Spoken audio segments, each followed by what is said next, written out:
Bonsoir mes chers amis.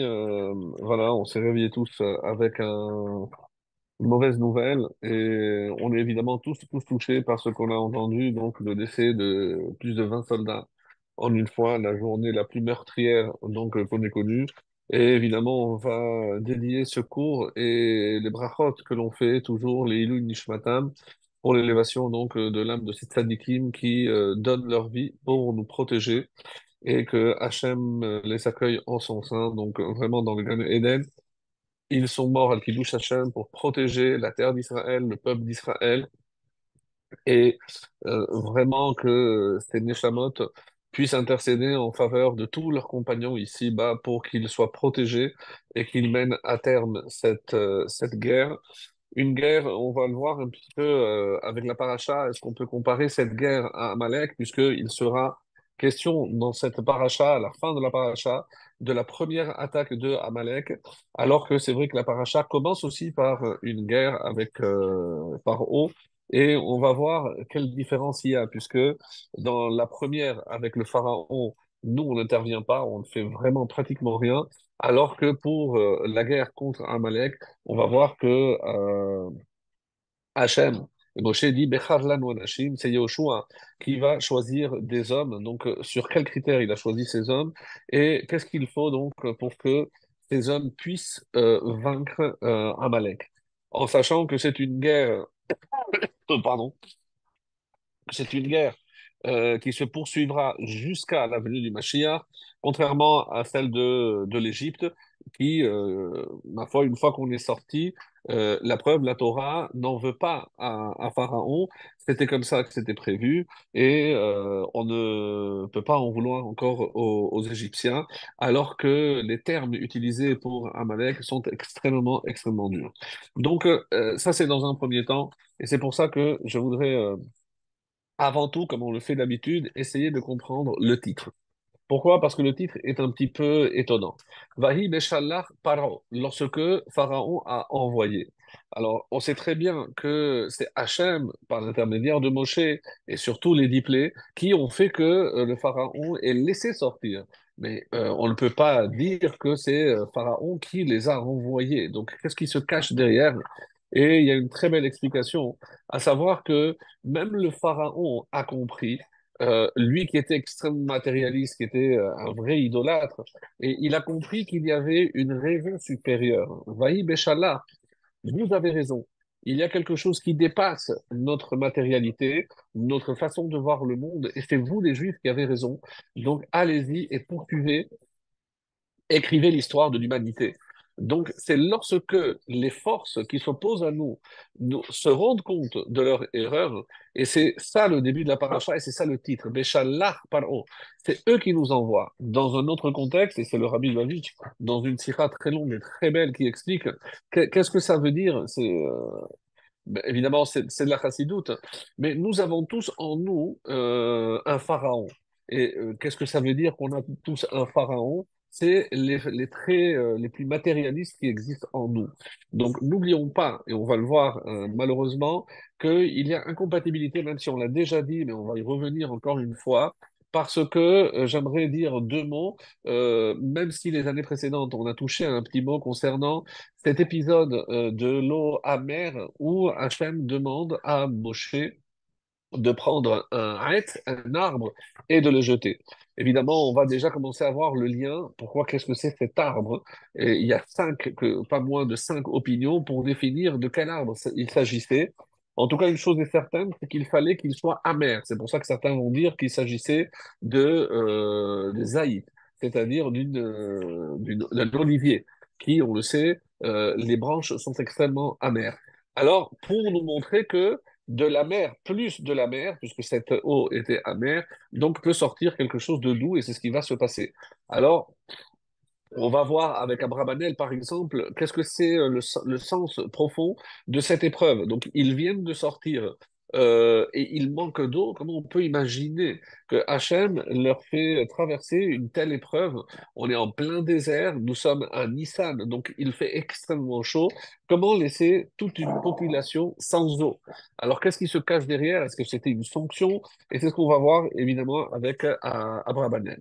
Quoi qu'il en soit, donc, je disais que nous avons tous en nous un pharaon interne et nous avons aussi un Moshe interne. C'est deux forces qui s'opposent et c'est Béchalar par haut. Donc, on ne doit pas éliminer les forces matérialistes qui sont en nous les traits les plus matérialistes, mais on doit les mettre au service de la Kedusha.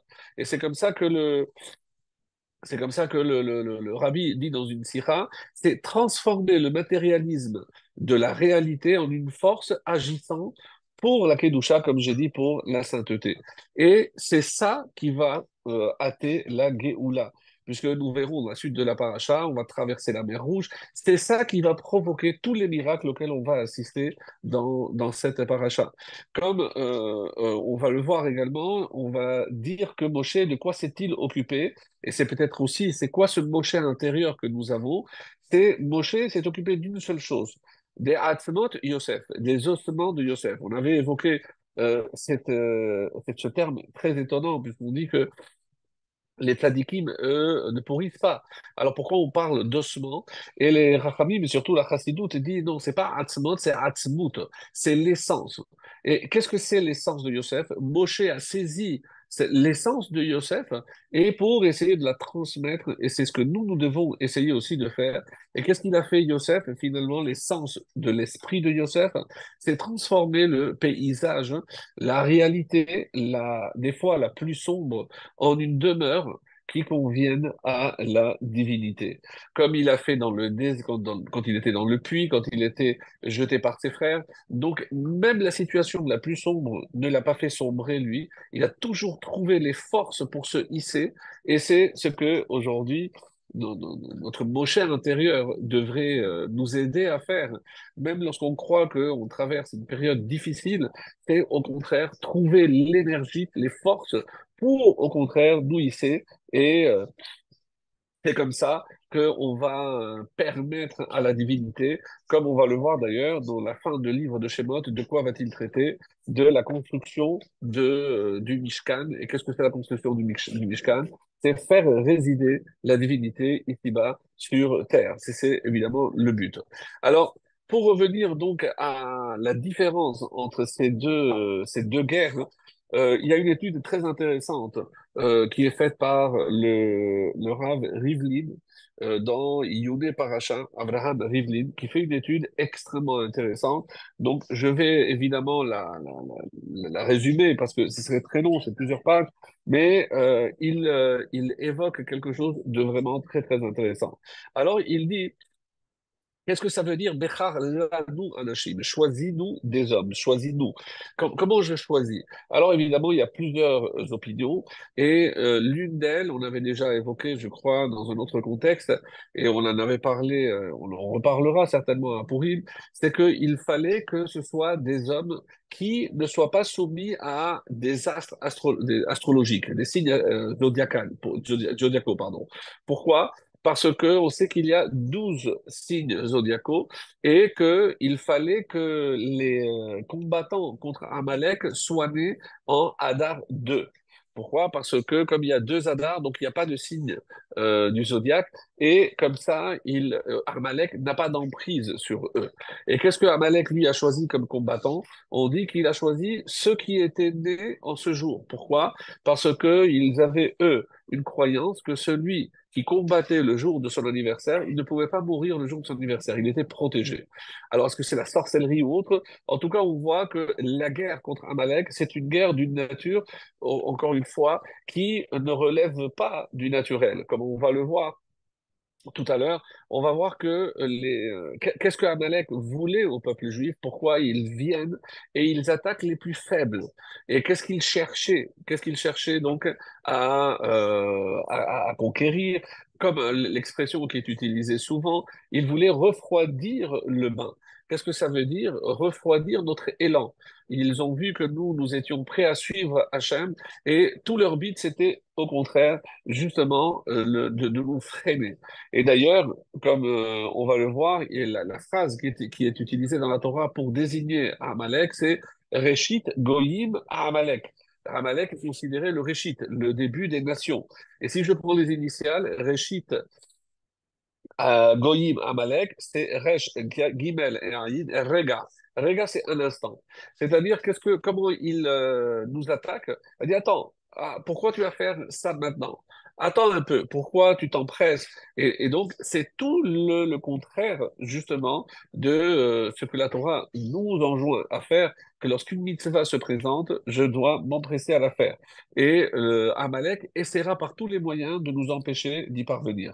Dans son étude, il explique que les seuls qui ont le pouvoir de s'opposer à Amalek, c'est Béné Rachel, les enfants de Rachel. Comme on a vu, Yosef était le premier, Binyamin est un descendant de Binyamin, Mordechai, qui va venir à bout de Haman, qui n'est autre que le descendant, évidemment, de Amalek. Alors, qu'est-ce qu'il va chercher à faire à Amalek? Et c'est pour nous, je pense, un enseignement extrêmement, extrêmement important, c'est que c'est la hardoute, parce que il y a des exemples qu'il apporte où on voit que il y a aussi les enfants de Léa qui se sont battus avec Amalek. Alors, que représente Léa? On avait dit, c'est le monde Alma dit Cassia, c'est le monde qui est caché. Et Rachel, c'est celle qui représente Alma dit Galia, le monde qui est dévoilé. Et donc, pourquoi? Parce que Léa, c'est Midat Adin, et Rachel, c'est Midat HaChesed, dans ce monde. Et pour gagner Amalek, qu'est-ce qu'on doit faire? Shtilouv Zé, c'est le Midat Adin et Midat HaChesed, c'est-à-dire l'union des enfants de Léa avec les enfants de Rachel. C'est comme ça qu'on peut venir à bout de justement de Amalek. Et qu'est-ce que Amalek va essayer de faire par tous les moyens, mes amis? Et justement, c'est précisément séparer les Béné Léa des Béné Rachel. On n'arrête pas de dire en ce moment que c'est la hardoute en nous, c'est justement lorsque le peuple juif est uni, c'est comme ça qu'il est invincible. Et c'est lorsque on a des failles à l'intérieur, c'est ça ce qui donne la force à nos ennemis, comme on l'a vu malheureusement par le passé et jusqu'à aujourd'hui. Alors, quelque chose de très intéressant qu'il dit aussi, c'est que Moshe, lui, il est de Léa, puisqu'il est la tribu de Lévi, et Yehoshua, il est de la Ephraïm, donc de Béné Rachel. Et c'est les deux qui devaient faire la guerre. Alors, comment la guerre s'est passée? Pourquoi, tout le monde se pose la question, pourquoi c'est pas Moshe qui est allé sur le front? Et il nous répond de manière extraordinaire, et il nous dit parce que la guerre contre Amalek se passe sur deux plans. Moshe s'est battu en haut, dans le ciel, un peu comme Yaakov qui s'est battu avec l'ange. Donc c'est le représentant en haut de Amalek. Ça, c'est Moshe.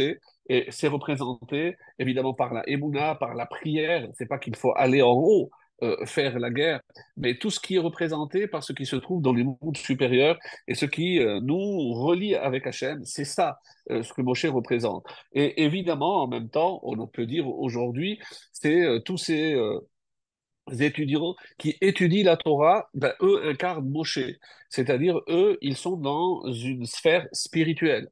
Et il faut aussi Yoshua qui est sur le front, et ben eux, évidemment, il faut aussi faire la guerre comme David l'a fait et comme Yoshua va le faire. Donc il y a sur ces deux plans. Et quelque chose de très intéressant qui est dit cité ici, au nom du Rav Goren, quelque chose d'extraordinaire. On dit "Le'achar shemet Moshe, lo haya Yoshua bilvad yachol lenahel et hamilchama neged Amalek." Une fois que Moshe a quitté ce monde, Yehoshua n'avait pas la capacité de faire face tout seul à Amalek.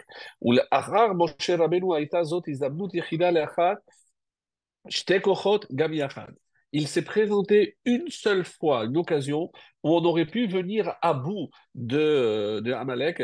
Et c'était à quelle occasion? C'est Shemuel, le prophète, qui était Mi Ben Léa, de la tribu de Léa, et Shaoul, de Binyamin, qui était de la tribu de Rachel. Et malheureusement, on a vu que c'est pour ça qu'il a été tellement, tellement sévèrement puni, Shaoul, parce que cette occasion ne se représentera pas, comme ça il dit, Velo Amdal Israël Shara Kazo Ahad Yemot HaMashiach. Donc, jusqu'à la venue du Mashiach, on ne va pas connaître une situation où on avait la possibilité des enfants de Rachel, des enfants de Léa, de venir à bout de Amalek. Shaoul, malheureusement, a laissé passer cette occasion, et jusqu'à la venue du Mashiach, cette occasion ne se représentera pas. Donc, Voilà ce que dit cette étude. Et il dit également qu'il y a un mot qui revient toujours lorsqu'il s'agit de Amalek, c'est Machar. Machar, de la même façon qu'on a dit Rega, attends, donc laisse pour demain. Et d'ailleurs, Lama, pourquoi Moshe va dire, donc on va se battre demain. Et Lama Amar les Machar, de demain je vais me tenir, Ela Shera'a She'en Zaro Shel Amalek Nofel, Ela les Machar. Lachem Amar Machar, c'est dans Torah Shlema, dans un midrash qui s'appelle Torah Shlema, qui nous dit parce qu'il a vu que pour venir à bout de Amalek, il faut Machar, il faut le lendemain.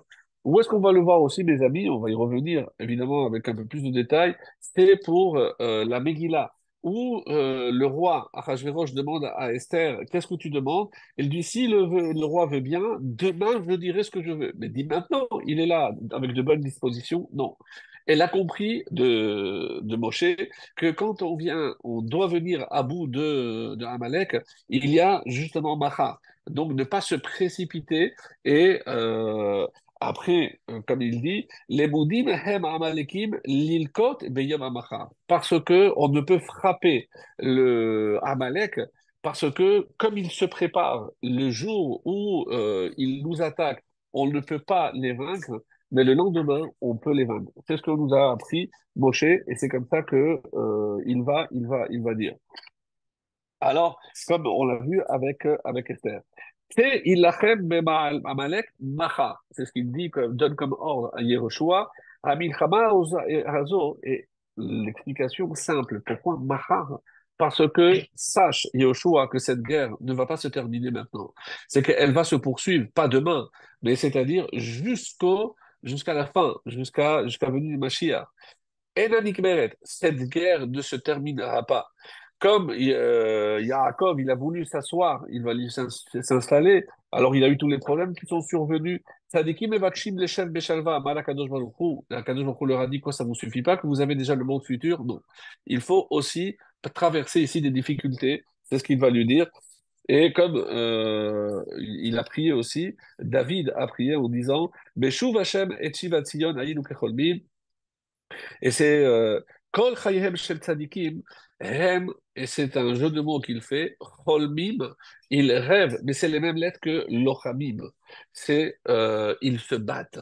Lochamim, les Mamesh et Tachalom, c'est-à-dire sur quoi un tzaddik se bat, c'est pour réaliser et concrétiser un rêve. Et c'est pour ça que Chalom et Cholmim et Lochamim, c'est exactement les mêmes lettres. Vecholmim shuv et milchemet machar, c'est-à-dire il faut se battre pour réaliser son rêve. C'est ce que nous apprend la guerre de Amalek ici. On va en dire un petit mot, puisque j'avais prévu aussi dans le texte de Shemot, qu'est-ce qui a marqué?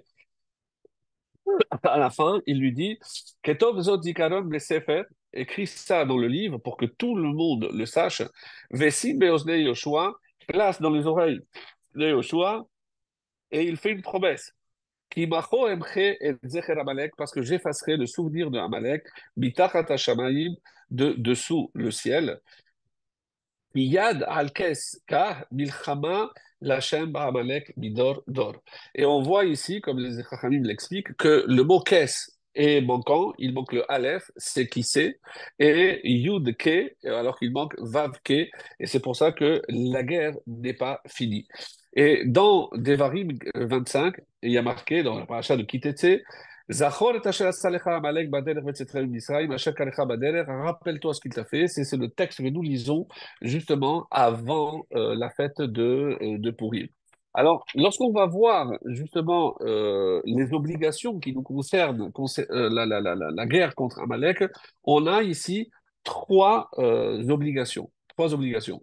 Alors, la guerre contre l'Égypte, on peut l'oublier. Donc, elle est tombée dans les oubliettes. Donc, il n'y a aucun souvenir, il n'y a aucune fête, rien qui nous le rappelle. Oui, vous allez me dire la sortie d'Égypte. Oui, mais c'est pas la guerre contre les Égyptiens. On se souvient des diplés, etc. Mais il n'est pas question de faire une fête par rapport à la victoire militaire contre les Égyptiens. Et surtout que nous n'avons pas eu à intervenir, c'est Hachem qui les a noyés, comme c'est rapporté dans cette paracha.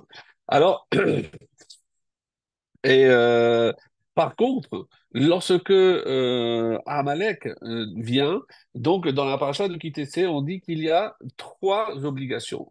La première, c'est pour ceux qui ont l'habitude de faire tous les jours à la fin de la tfila, on lit ce qu'on appelle les Eser Zechirot, les 10 souvenirs. Et parmi ces 10 souvenirs, et il y a marqué Zachor Rachel Assalech Amalek, tu dois te rappeler ce que Amalek t'a fait. Donc ça, c'est tous les jours. Ensuite, euh, il y a la paracha de Zachor qui doit être lue alors tous les ans, comme l'explique le Khatam Sofer. Pourquoi? Parce que la mémoire d'un homme, ça peut aller jusqu'à 12 mois. C'est pour ça que le deuil, c'est 12 mois. En tout cas, tous les 12 mois, je dois répéter la paracha de Zachor pour ne pas oublier. Et troisième obligation concernant la guerre contre Amalek, évidemment, c'est la lecture de la Megillah pendant la fête de Purim. Donc, on voit qu'il y a ici donc trois mitzvot qui sont reliés à cela.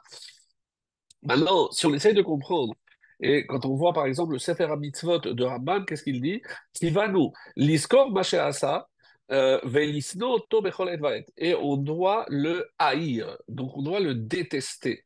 Ve dezares ha'am lisno oto ad shelo tishakach mitzvah velo techale sinato. Donc on doit maintenir pardon, éveiller notre haine de Amalek.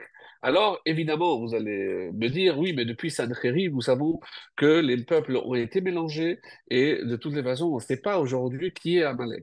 Alors, laissez-moi vous lire quelques passages qui vont peut-être nous éclairer là-dessus par rapport donc justement à comment considérer Amalek et qui est-il vraiment. Alors, par exemple, on dit Purim Shechal Liyot Be'erev Shabbat. Si Purim tombe la veille de Shabbat, c'est-à-dire un vendredi, qu'est-ce qui se passe? Rav Amar Magdimim Niklo Parashat Zachor Beshabbat Shelefanea.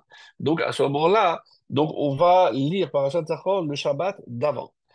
Kelo tekadem asiya mechiyataman la Megillah les Zechira. Parce que sinon, on va lire la Megillah et on va lire la paracha de Zachor après. Donc, il faut impérativement que Zachor soit lu avant le Shabbat. Bet Yosef dit Shekeshemaskir et Aman banav, mais lakshim atinokot d'avanim. Donc, lorsqu'on entend Raman, c'est la lecture de la Megillah, donc on tape avec des pierres, on fait du bruit. On minhag hazeh yesh shoresh ba'agada. Et sachez que il y a véritablement une source à cela. C'est comme ça qu'on efface le souvenir de Amalek et on entraîne nos enfants à le faire. De Amrinan Kimacho Emche Zechen Amalek. Le Maharam Shik, qu'est-ce qu'il dit? Mitzvah zo, pardon, mechuyavin likota betzibur pa bashana. Donc c'est pour ça qu'il faut lire en public Zachor et Hashanah Alecha Amalek et on fait un Shabbat où tout le monde est présent pour le lire. Ve'atam de Aveda mishtakachat parce que on sait très bien que l'oubli intervient au bout de 12 mois, comme je le disais. Et Bnei Issachar dit sur le mois de Hadar quelque chose de très très intéressant. Ra'ouil la tête lève, mahu hara she'asa hatzar hatzorel hazeh yoter mikol ha'umot. Alors, essayons de comprendre maintenant pourquoi la Torah encourage une haine, en sachant que lotis tachicha bilvavecha, bin pol oivecha al tismar, lorsque tu verras ton ennemi tomber, tu ne dois pas te réjouir. Mais Amalek sort de ce cadre et il ne rentre pas dans tout ce que la Torah appelle notre ennemi. Donc, comme s'il avait un statut à part. Donc, vraiment, Amalek a un statut à part. Alors, le Bnei Issachar pose la question, et même si beaucoup posent cette question, qu'est-ce qu'il a de particulier? Pourquoi la Torah accorde une telle haine à Amalek? Ça a l'air incompréhensible. Et il dit, qu'est-ce qu'il a fait de plus que les autres? On a eu, et malheureusement, on peut dresser la liste de tous ceux qui ont cherché à nous faire du mal. Pourquoi? C'est Amalek qui remporte donc la palme, pour ainsi dire. Alors, il pose la question comme ça. ראוי לתת לב, מהו הרע שעשה הצר הצורר הזה יותר מכל האומות? Pourquoi plus que toutes les autres nations? אשר השם גזר עליו שממון ואבדן עד עולם. C'est que on doit tout détruire. Même l'argent de Amalek doit être détruit, on ne peut pas en profiter. Allô, Kol Amalchuyot, Ereulanu, même, on a vu plein de royaumes qui nous ont fait du mal.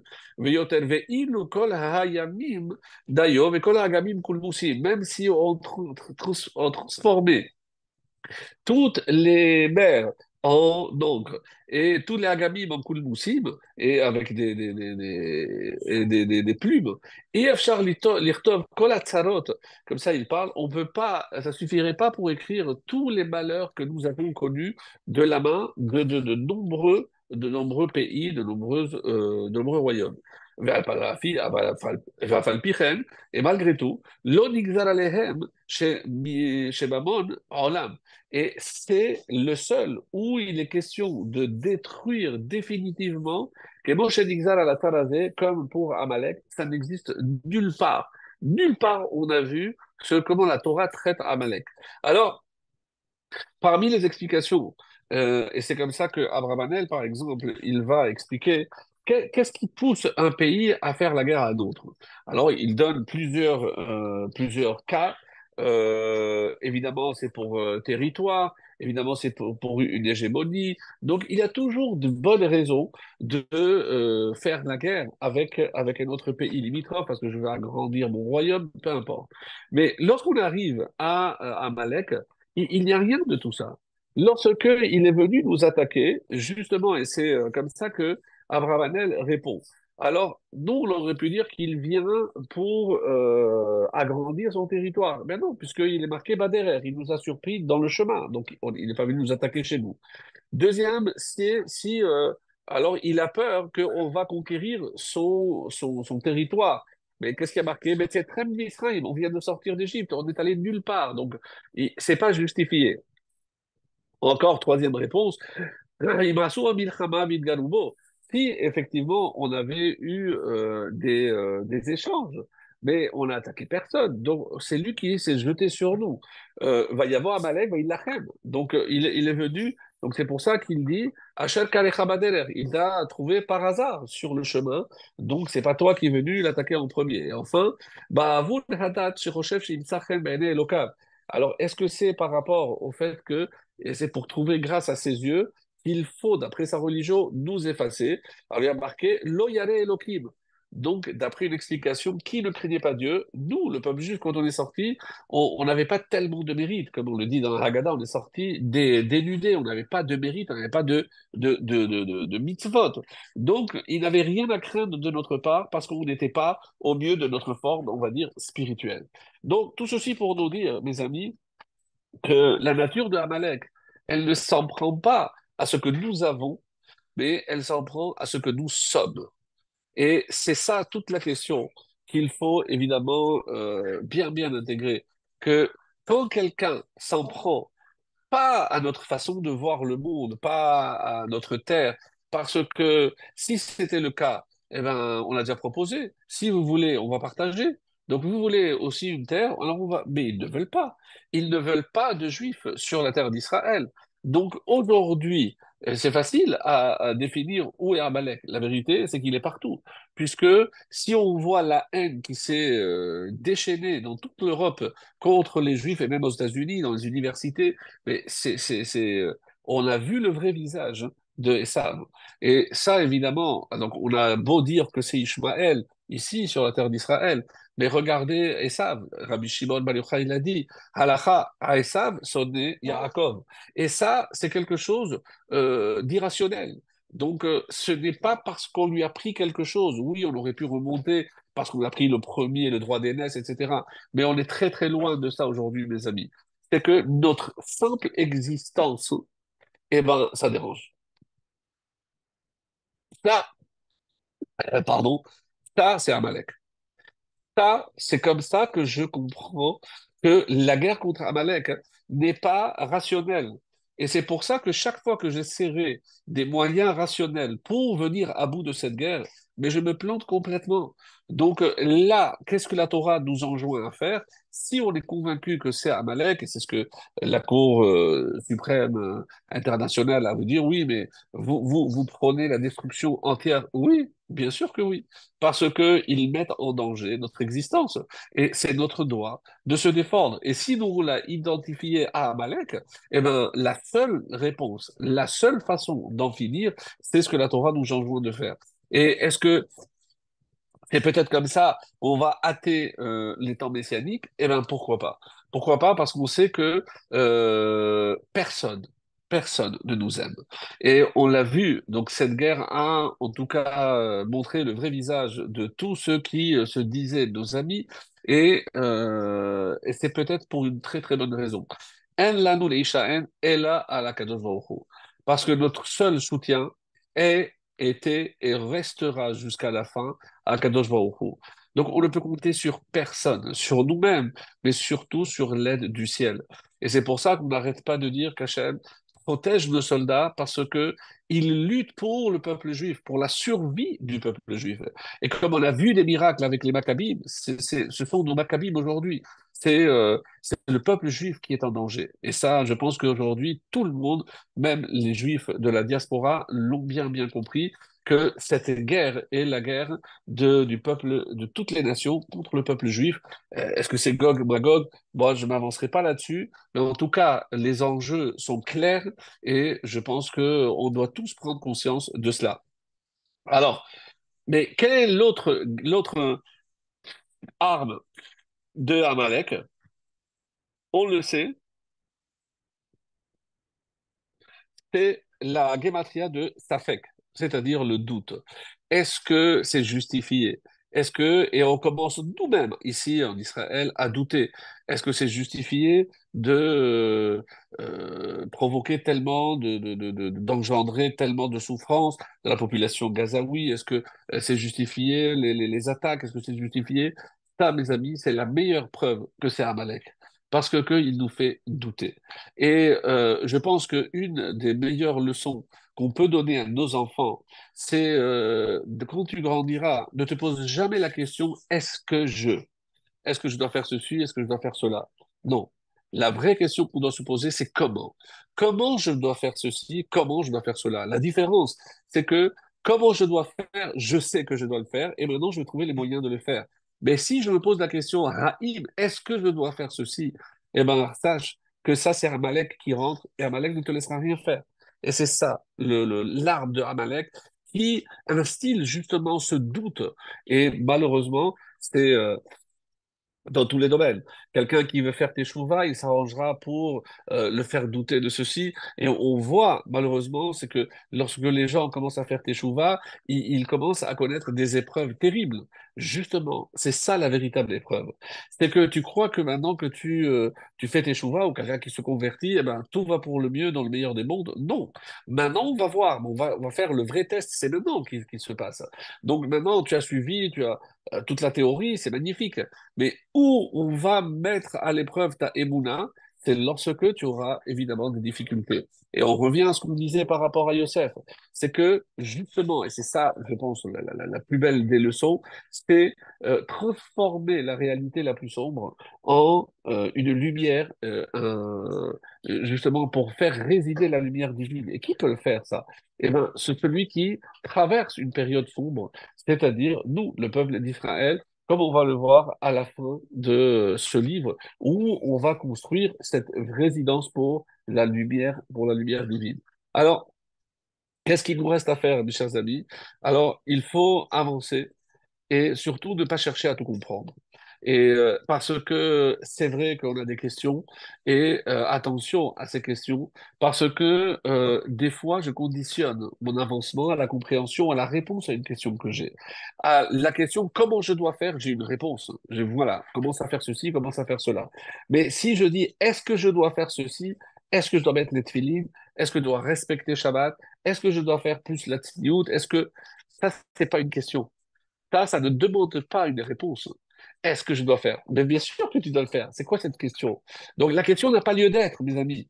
Et donc c'est pour ça qu'il faut comprendre dès le début qu'il faut faire très attention à comment on pose les questions.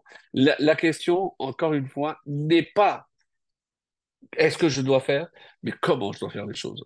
Et ça, je pense qu'on doit tous se renforcer là-dessus. Je pense on a besoin de se renforcer parce que c'est ça qui nous permettra de venir à bout de tous ces doutes et de tous ces Amalek qui, de l'intérieur, on a parlé du paro intérieur, mais on a aussi un Amalek intérieur. N'oubliez pas, il y a le Amalek extérieur que l'on peut voir, mais il y a aussi le Amalek intérieur. Et ça, on l'a tous, on a tous des doutes, on a tous des hésitations. Et c'est pour ça comme on voit aujourd'hui, c'est se renforcer comme au début jusqu'à la fin.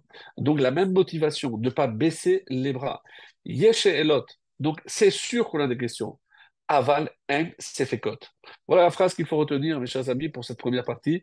Donc c'est sûr que tout le monde a des questions. Mais on peut avoir des questions. Mais il ne faut pas avoir des doutes.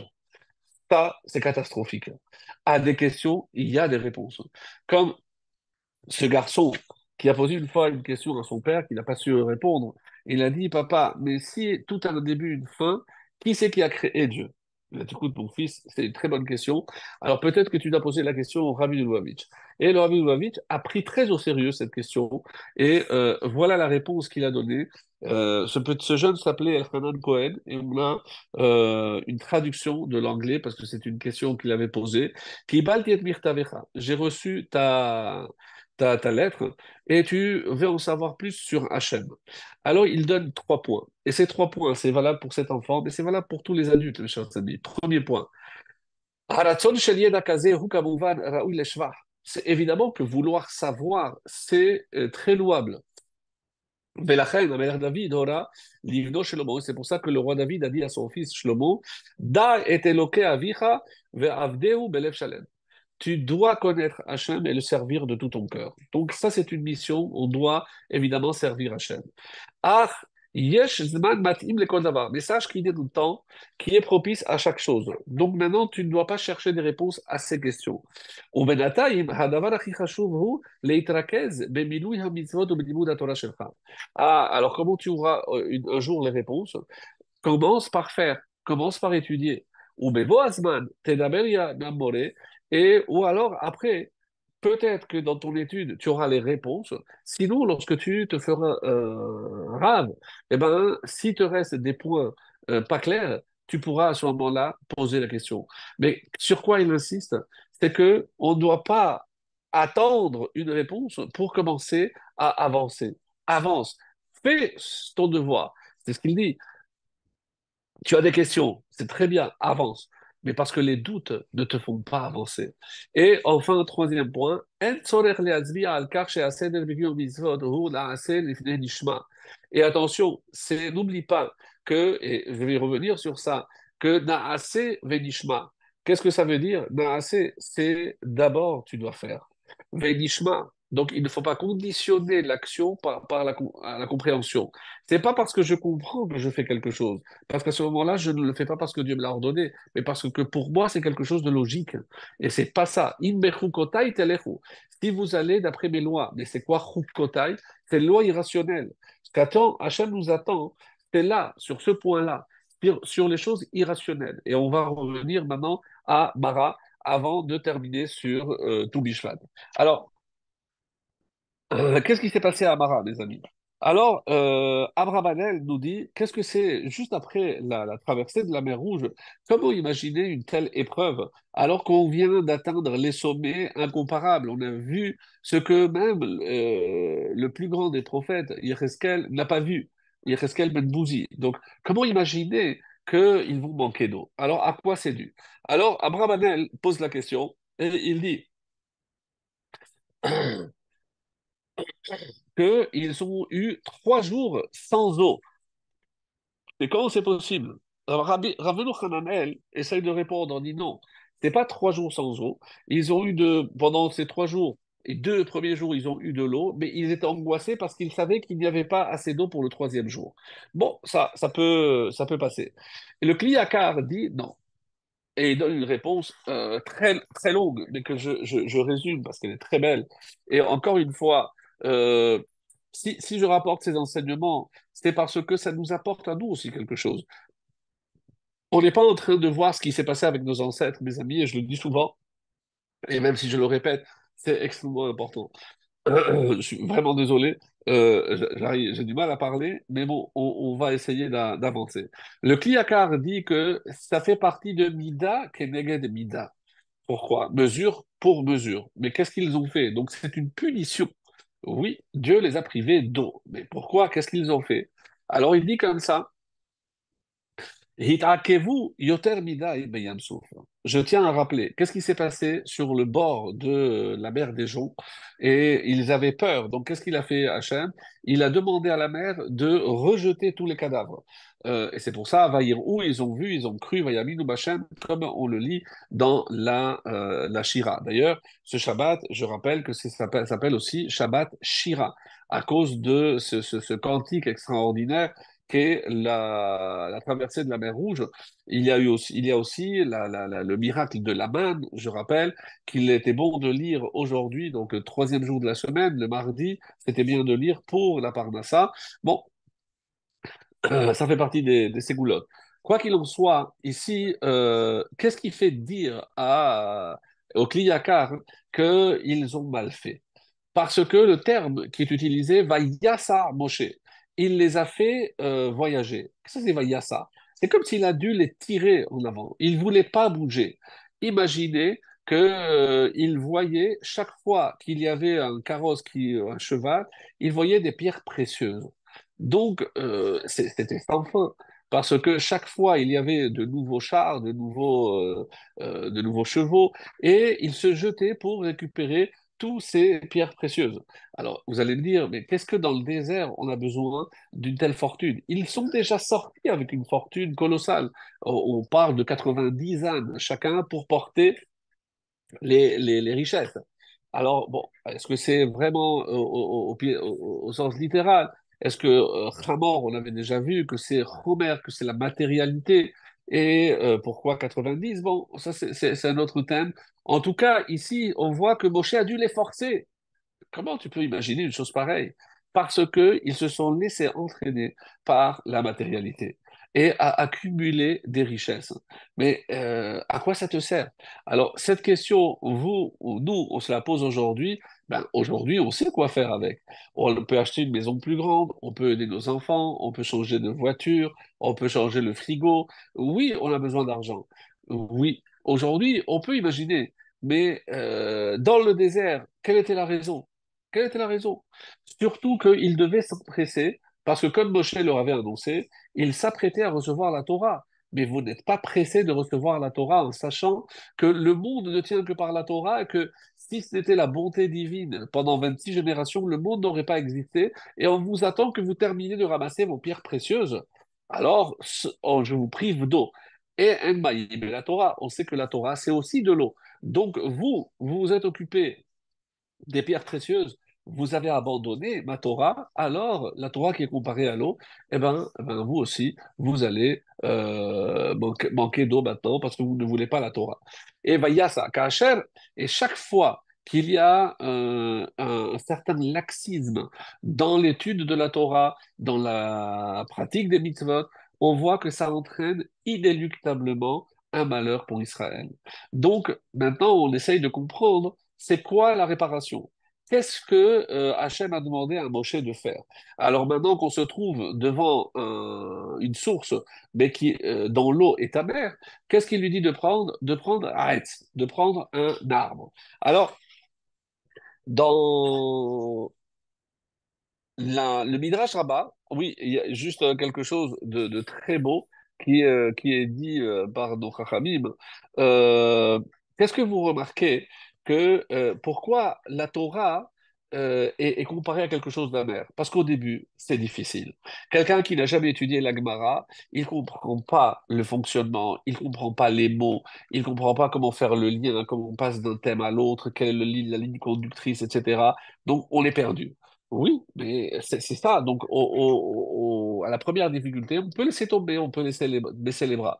Mais je vous assure qu'une fois que vous rentrez dedans, vous êtes tellement pris par ces eaux tumultueuses qu'elles vous emportent et elles peuvent vous emporter très très loin. Parce qu'il n'y a pas comme l'étude de la Gemara, mes amis, pour s'abreuver littéralement à la véritable source de la Torah orale. En tout cas, on nous dit que si vous voyez l'eau dans la nature, par exemple, lorsqu'il y a des chutes de l'eau, c'est quelque chose de très beau à voir. Parce que on sait qu'autour, il y a la vie, il y a des plantes, c'est verdoyant. Donc c'est symbole de la vie. L'eau est le symbole de la vie. Mais quand? C'est que lorsque l'eau, elle ne stagne pas. Qu'est-ce qui se passe si à un endroit il y a de l'eau qui stagne? Ça entraîne la putréfaction. Ça sent mauvais, il n'y a plus de poissons, il n'y a plus rien qui peut vivre dans de l'eau qui est stagnante.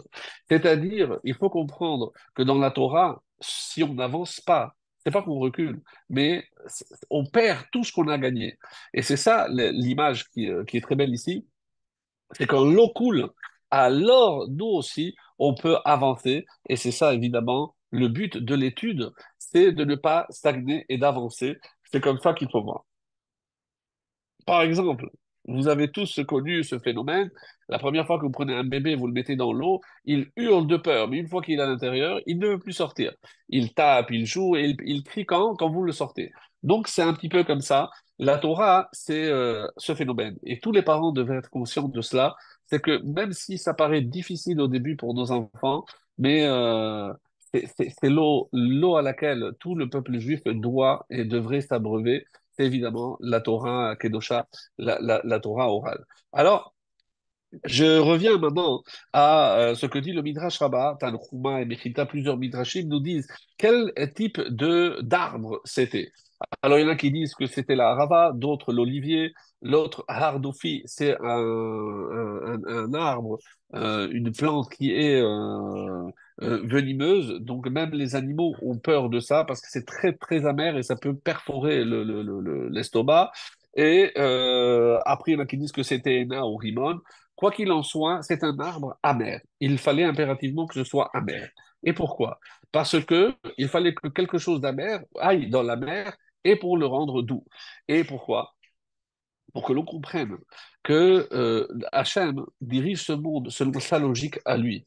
Quelque chose d'amer plus quelque chose d'amer ne peut pas donner quelque chose de doux. Oui, sauf si Dieu a décidé autrement. Et c'est pour ça, ne cherche pas à comprendre. Ne fais pas de calcul. On va voir un petit peu, le temps qu'il nous restera pour tout Mishpat, qui est le premier qui a fait des calculs. Et on va voir malheureusement que ça s'est mal terminé. Ça, c'est le moins on puisse dire. Donc, et c'est un miracle dans un miracle, parce que quelque chose d'amer, dans quelque chose d'amer, et ça donne, et l'eau était merveilleuse, on dit que tout le monde a pu boire à cette source. Alors, on va voir par exemple que quand on dit Mida Keneged Mida, c'est par exemple pour Moshe.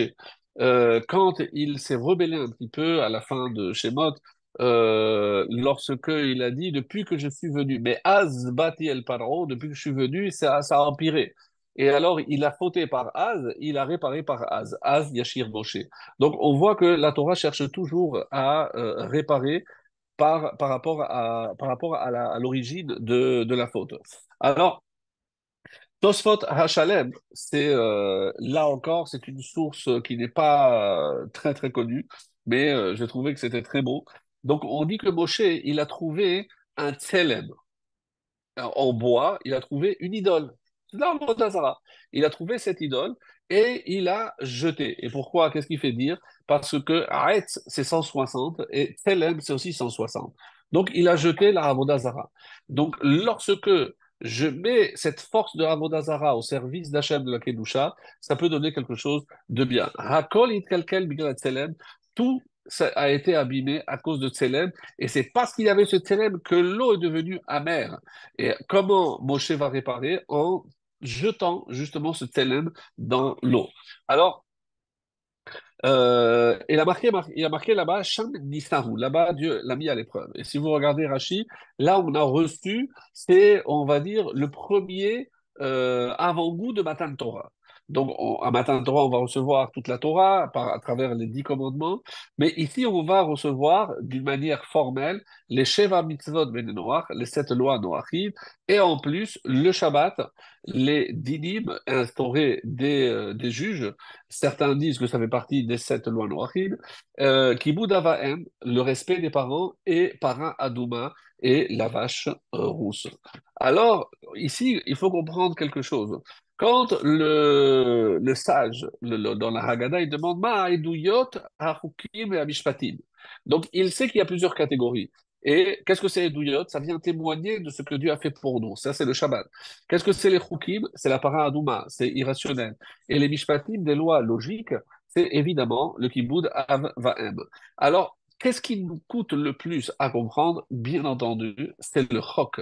Le chok, les lois irrationnelles. Pourquoi le lin, la laine? Pourquoi le lait et la viande? Pourquoi tellement de questions qu'on aurait? Et qu'est-ce que Hachem, il veut que l'on comprenne? C'est que tu ne peux pas tout comprendre.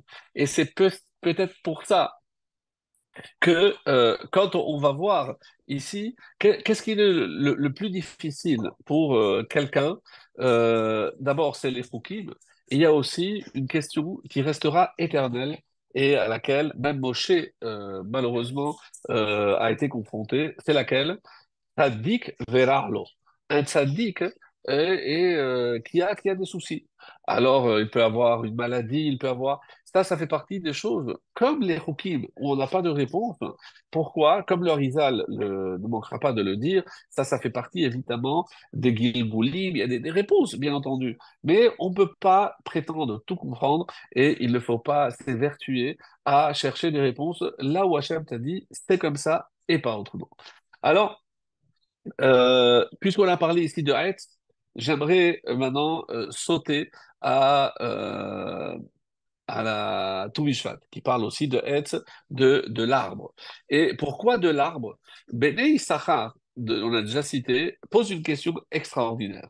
Il dit, lorsqu'on regarde la Mishnah dans Rosh Hashanah, on dit que le premier Nissan, c'est Rosh Hashanah la Melachim la Regalim, pour les rois et les fêtes. Le premier Tishri, c'est la Shmitin la Yovlot, pour les années de Shemitah et de Yovlot. Mais quand on arrive au premier Shevat, ou le 15 d'après Beth Hillel, qu'est-ce qui a marqué? Rosh Hashanah la Ilan. Il n'y a pas marqué Rosh Hashanah la Ilanot comme dans la chanson que nous on chante. Non, on ne parle pas de Ilanot. On dit Rosh Hashanah la Ilan. Alors, le Béni Sarah se pose une question, c'est curieux. Pourquoi on parle au singulier? On sait qu'il y a c'est le Rosh Hashanah pour tous les arbres, pas d'un seul arbre. Alors oui, c'est le genre, on peut dire plusieurs réponses, on va dire simple, mais on va voir qu'il y a une question, une réponse beaucoup plus profonde. Et c'est comme ça qu'il dit le Béni Sachar, c'est comme ça que j'ai reçu de mes maîtres qu'à tout Bishvat, sur quoi je dois prier essentiellement? On dit pour un arbre, lequel? Le hétrog. Oui, et même le Ben Ishraï a fait, si vous avez les livrets, il y a des petits livrets où il y a une fila pour que l'année à venir, eh ben, on ait un bel hétrog. Et donc, c'est à Rosh Hashanah Ilanot, c'est-à-dire à Tou Bishvat, que ça va se décider. Alors, il dit, on aurait pu dire à Shavuot, pourquoi? Parce qu'à Shavuot, Danin al perot ilan. C'est à Shavuot qu'on va juger les pérotes du ilan. Oui, mais pas le ilan, le hétrog. Le hétrog, c'est particulier. Alors, pourquoi il est particulier, mes chers amis? Et c'est ce qu'on va essayer de comprendre.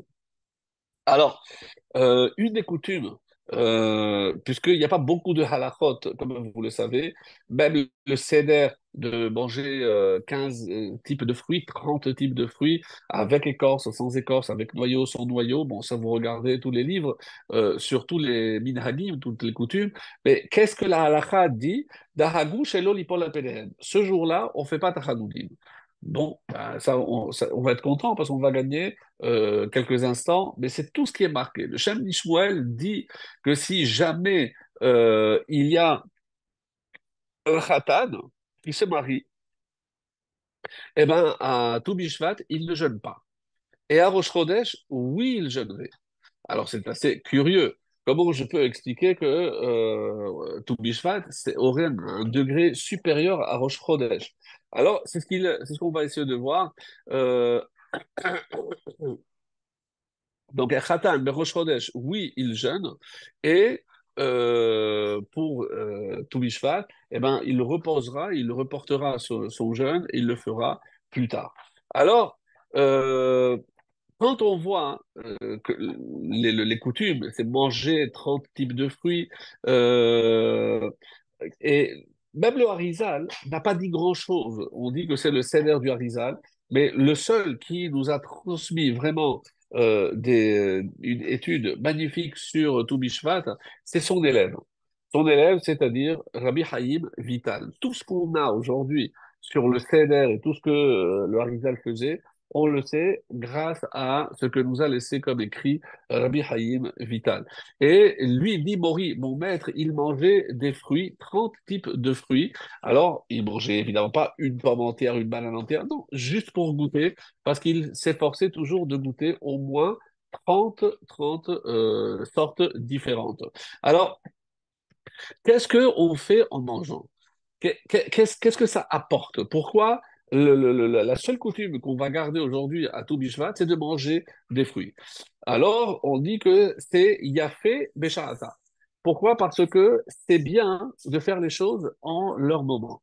Et puisque c'est à ce moment-là, rappelez-vous les cours des années précédentes, parce que c'est la montée de la sève, et c'est ça, là que va se décider la qualité des fruits, etc. Donc, c'est pour ça que c'est important de manger des fruits. Rabbi Tzadok Cohen, donc le prix Tzadik, Rabbi Chaim Vital et le Sefer HaYetzira viennent nous révéler quelque chose de phénoménal. Alors, je ne l'ai jamais abordé, on va pas le faire en détail parce que d'abord, il faudrait étudier le Sefer HaYetzira. Ça ne se lit pas comme ça parce que on ne comprend pas. Mais qu'est-ce qu'il ressort de ces trois sources différentes? Une chose, c'est que le mois de Shevat, vous savez qu'il y a une lettre correspondante à chaque mois. Le mois de Shevat, c'est le Tzadik. Pourquoi? Parce que Tzadik Ochel est Sovar Nafsho. Le Tzadik, c'est celui qui mange pour rassasier son âme. Donc, c'est le Tzadik se voit à la façon de manger. Et qu'est-ce qu'il rajoute? C'est que le fait de manger des fruits à tout Bishvat vient réparer la faute de Adam Harishon. Voilà le scoop de ce soir. À travers la consommation de ces fruits, on répare la faute de Adam Arishon. Vous allez me dire, mais comment c'est possible? Alors, il y a, et pour cela, il faut remonter un petit peu, si vous me permettez, le troisième jour de la création. Qu'est-ce que Hachem a demandé à la terre? Alors, je vous le lis. Euh, donc, troisième jour, voilà. Euh,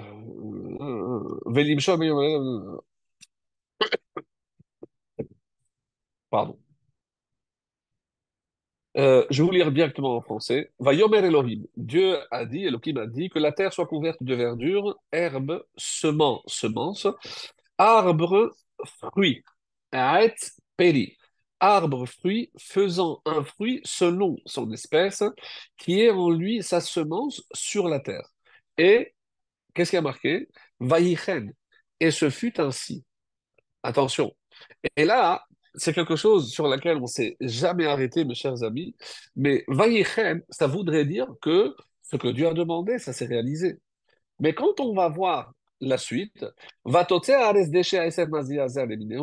donc la terre a produit effectivement de la verdure, de l'herbe, semence, selon son espèce, et ve'et orosepeli, un arbre faisant un fruit. Donc c'est pas l'arbre fruit. Qu'est-ce que on apprend d'ici? Qu'est-ce que Dieu voulait? Que l'arbre ait le même goût que le fruit. Qu'est-ce que la terre a fait? Elle a fait sortir un arbre qui donne un fruit, mais l'arbre n'a pas le goût du fruit. La seule exception, d'après les Chachamim, c'est justement le hétrog. Donc, quand on dit Rosh Hashanah la Ilan, qu'est-ce que ça veut dire la Ilan? Ça veut dire que le seul fruit et le seul arbre qui aurait fait ce que Dieu a demandé, et attention, est-ce que la terre a désobéi pour autant? Qu'est-ce que Dieu a demandé? Arrête, on s'est dit, un arbre. Et il n'a pas dit à tous les arbres de faire la même chose. Et donc, la Terre a compris que tous les arbres n'avaient pas besoin d'être des arbres aux fruits, mais des arbres qui donnent des fruits. Alors, vous comprenez où on va. Ça veut dire que la Terre a commencé à faire des calculs. Et pourquoi la Terre s'est opposée à ce que le tronc ait le même goût que le fruit? Parce que les hommes qui allaient venir, une fois qu'ils allaient finir les fruits, ils allaient aussi manger le tronc. Et après, il aurait fallu encore du temps pour faire pousser. Mais c'est pas tes oignons, Terre, c'est pas tes oignons. Ne rentre pas dans des calculs. Fais ce que Hachem t'a demandé. Alors, ce qui est très étonnant, écoutez ce pshat parce qu'il est phénoménal. Lorsque le serpent vient voir Chava, il a dit, tu as vu, moi j'étais là, toi tu n'étais pas là, moi j'étais là. Dieu a demandé à la terre, donne des arbres fruits. Mais la terre a désobéi, elle a donné des arbres qui donnent des fruits. Qu'est-ce que Dieu a fait aux arbres ou à la terre? Rien. Hachem, même lorsqu'on désobéit, il ne punit pas. Alors, pourquoi maintenant tu vas te priver de cet arbre, fruit, le seul? Parce qu'on dit que, et c'est comme ça que c'est apporté, une des opinions, il s'agirait de l'étrog, parce que c'est finalement le seul arbre qui correspond à la volonté d'Hachem. Alors, je ne comprends pas pourquoi on dit que Hachem n'a pas puni la terre si on voit que la terre a désobéi. Non, une réponse magnifique. Rappelez-vous que sur la terre, il ne poussait rien. Les arbres n'avaient pas encore éclos, il n'y avait pas encore. Avant, ça se faisait en 1 heure. L'arbre, le tronc, les fruits, en 1 heure, c'était réglé. Qu'est-ce qu'il fallait? La prière de Adam. Une fois que Adam prie, la pluie tombe, tac, en 1 heure, tout est là. Et c'est à ce moment-là, quand Dieu va punir ces trois acteurs, comme c'est marqué dans le Midrash, il y a trois qui sont rentrés dans le Bedidin, l'Adam, Chava et le serpent, mais il y a quatre qui ont été punis. Pourquoi? Parce que maintenant que l'homme avait prié, maintenant que Dieu avait vu que la terre n'avait pas fait ce qu'il lui avait demandé. Donc la terre a désobéi la première. Et ça a donné aussi à Adam un argument de poids. Il lui a dit, Hachem, pourquoi tu vas me punir? On dit que c'est pour ça que la terre l'a fait. La terre a fait pour que Hachem puisse pardonner à l'homme. Donc c'est ce qu'on appelle une Avera Lishma. C'est exceptionnel, mes amis. Donc une Avera Lishma, la terre savait qu'elle désobéissait. Mais pourquoi elle l'a fait quand même malgré tout? Parce que sinon, imaginez, l'homme n'aurait pas eu de possibilité de réparer. Donc c'est grâce à la terre. Et c'est pour ça qu'il y a une phrase très belle. Alors, si je ne sais pas si je vais la trouver. Oui, le roi Salomon dit, Ben Chacham Yismach Av. Un fils intelligent, il réjouit son père. Ben Kessil, Tugat Imo. Mais un fils idiot, bête, Tugat Imo, c'est la honte de sa mère. Alors, une très belle explication qui dit, mais de quoi on parle ici? On dit Ben Chacham, quelqu'un. Et vous avez remarqué que souvent on utilise le mot chacham et pas tzaddik. Pourquoi? Dans la Haggadah, par exemple, il y a le rachat, mais le rachat, c'est le tzaddik, c'est pas le chacham. Parce que dans la vie, il ne faut pas forcément avoir raison. Le tzaddik, c'est celui qui a raison. Non. Je ne sais pas si vous avez suivi, mais il y a des années de cela, il y avait énormément d'accidents sur les routes israéliennes. Bon, malheureusement, je pense que n'a pas trop changé. Mais il y avait une phrase extraordinaire qui dit Al tiyeh tzodek tiyeh chacham. N'aie pas raison, mais sois intelligent. C'est-à-dire, c'est vrai que tu as raison, c'est toi qui avais la priorité, etc. Mais alors quoi, tu vas, parce que tu as raison, tu vas rentrer dans l'autre? Non, sois chacham, évite, roet anolad. Donc, essaye de voir les conséquences de tout ce que tu vas faire. Donc, le chacham, c'est celui qui essaye de comprendre ce qu'il fait et de faire aussi de la meilleure façon possible. Ça, Ismar Av, c'est là, il va réjouir son père. Pas son père biologique, son père qui est dans le ciel. Et comme ça, on explique Ben Kessil, mais un enfant stupide, bête, celui qui ne veut pas étudier, qui n'a pas compris l'importance de la Torah, de l'eau. Tugat Imo, c'est la honte de la mère. Mais c'est qui la mère de Adam? C'est Adama. Mais pourquoi c'est la honte pour la mère? Parce que tout ce que la terre a fait, c'est pour te permettre à toi de réparer tes erreurs. Et qu'est-ce que tu fais? Tu t'éloignes de la Torah. Au contraire, alors, tout ce que j'ai fait, moi, la terre, c'est malheureusement n'a servi à rien. Et ça, c'est inconcevable. C'est pour ça que le roi Salomon ici nous révèle quelque chose de vraiment très beau. Alors, si on continue, comme ça, on a dit qu'il y a trois qui sont rentrés dans le jugement, quatre qui ont été punis, parce qu'une fois que l'homme a fauté, à ce moment-là où il a prié plutôt, donc Dieu a vu que la terre avait désobéi, et c'est pour ça, Arura Hadaba, qu'à ce moment-là, Dieu a maudit la terre. Alors, le Maharam Shif et le Maharal Tosfot, Hachalem, dit aussi que c'est l'explication que je viens de vous donner, c'est de ces deux grands maîtres qui disent à peu près la même chose, c'est que on n'a pas vu encore les arbres, donc Dieu ne pouvait pas punir ni maudire ni rien du tout, parce que pour l'instant rien n'avait poussé, c'était encore sous la terre, on attendait la prière de Adam comme je viens de le dire. Et Kliakar dit, Imaha Adama lo haïta shona, Adam lo haya choté. De l'autre côté, si la terre n'avait pas changé l'ordre que Dieu lui avait donné, l'homme n'aurait jamais fauté. Parce que qu'est-ce qui a permis à l'homme de faire ses calculs? C'est la terre. Parce que la terre a commencé à faire ses calculs. Et qu'est-ce que dit l'Or Haïm Kadosh? Que le seul fruit qui finalement correspond à ce que Dieu voulait depuis la création, c'est le hétrog. Et c'est pour ça qu'on dit que c'est bon qu'une femme enceinte mange le hétrog à Toubishvat. Pourquoi? Parce que, ben, Etzev tel divanim, par quoi passe la réparation de la femme qui doit accoucher? Par la douleur.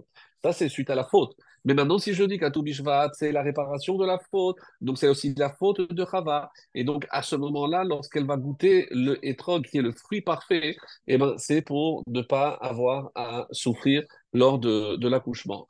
Et comme c'est marqué, et ça, je ne sais pas si vous avez fait attention à cela, parce que quand je l'ai découvert en préparant tout à l'heure, je me suis dit, mais comment on n'a pas pensé? Quand Dieu dit à Adam de manger, qu'est-ce qu'il lui dit de manger? Je vous lis. Vaïtzav Hashem Elohim ala Adam lemor, mikol ha'etz hagan, de tout arbre. Mais il n'a pas dit les fruits.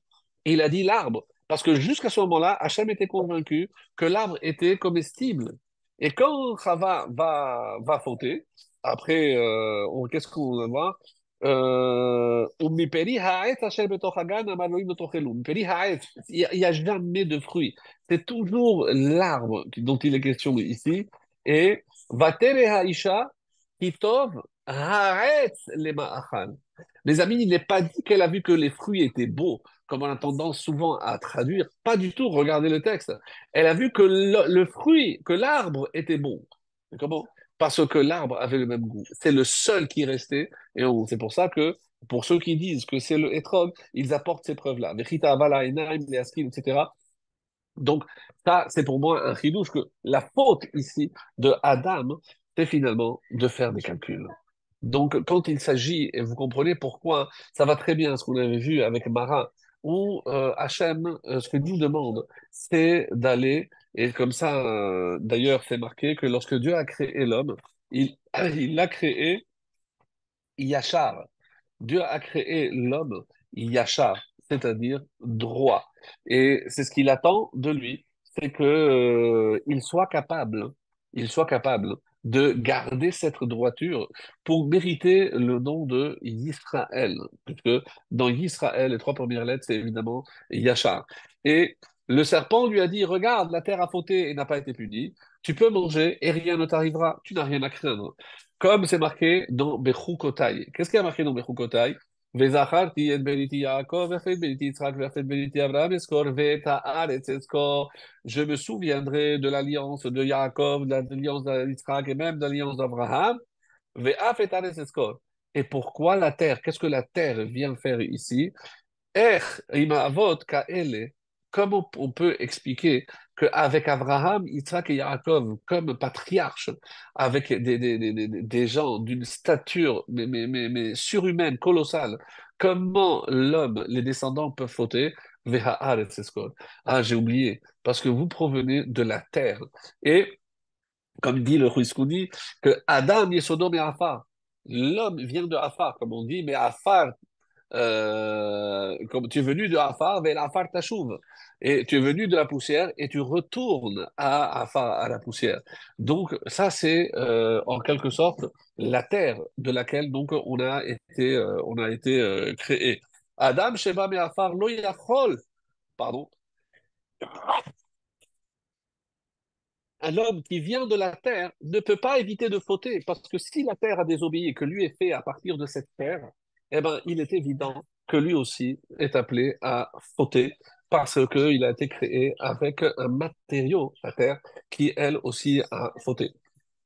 Alors, comme on dit aussi, En tzaddik ba'aretz asher ya'aseh tov velo yecheta. Il n'existe pas un tzaddik sur terre qui fasse que le bien et qui ne pêche jamais, dit le prophète.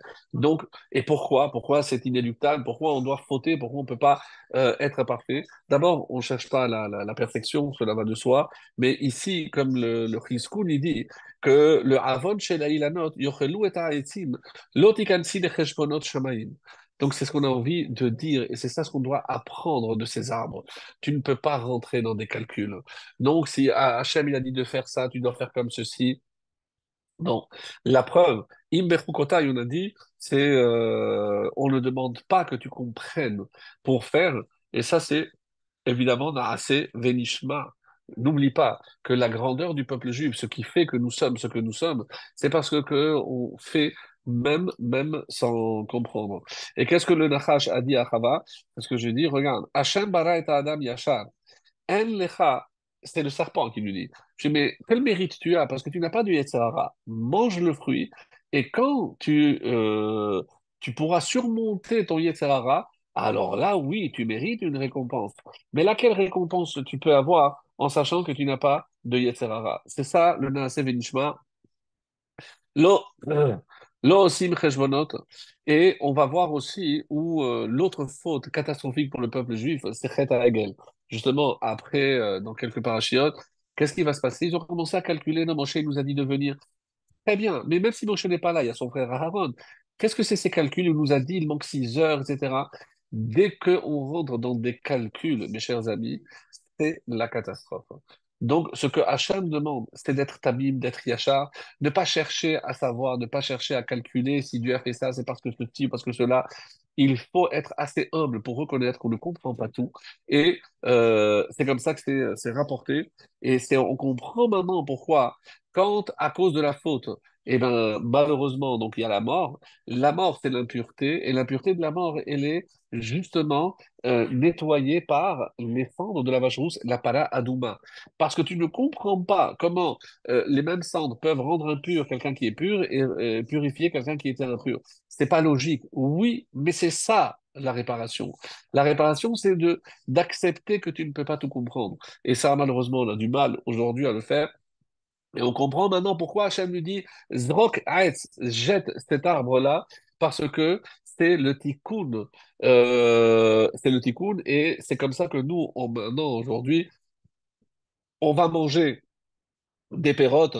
Ça veut dire, normalement, si c'est pour réparer, quand il s'agit de réparer, normalement, on jeûne, puisque s'il y a quelque chose de mal qui s'est passé, on devrait jeûner. Non. Metakenim mar bemar. L'okrim zahav ou metaken zahav. Qu'est-ce qu'Hachem, comment il a réparé la faute du veau d'or? Maintenant, vous allez prendre d'autres or et vous allez construire justement le tabernacle. Donc, que l'or vienne réparer ce que l'or a malheureusement abîmé. Et c'est ça, mes amis, ce que on peut dire. Pourquoi Hachem, finalement, n'a pas donné clairement de quel arbre s'agit-il? Eh ben, parce que c'est comme si l'arbre nous disait, vous mourrez d'envie de savoir qui je suis. Mais vous connaissant, vous ne m'auriez pas laissé tranquille. Chaque fois, vous auriez dit, ah, mais c'est à cause de lui, à cause de lui. Donc, Hachem n'a pas voulu faire honte à cet arbre. Et pour terminer, lorsque, comme ça, on raconte que lorsque le fer est apparu sur terre, les arbres ont commencé à trembler. Et le fer a dit aux arbres, mais je ne comprends pas, pourquoi vous tremblez?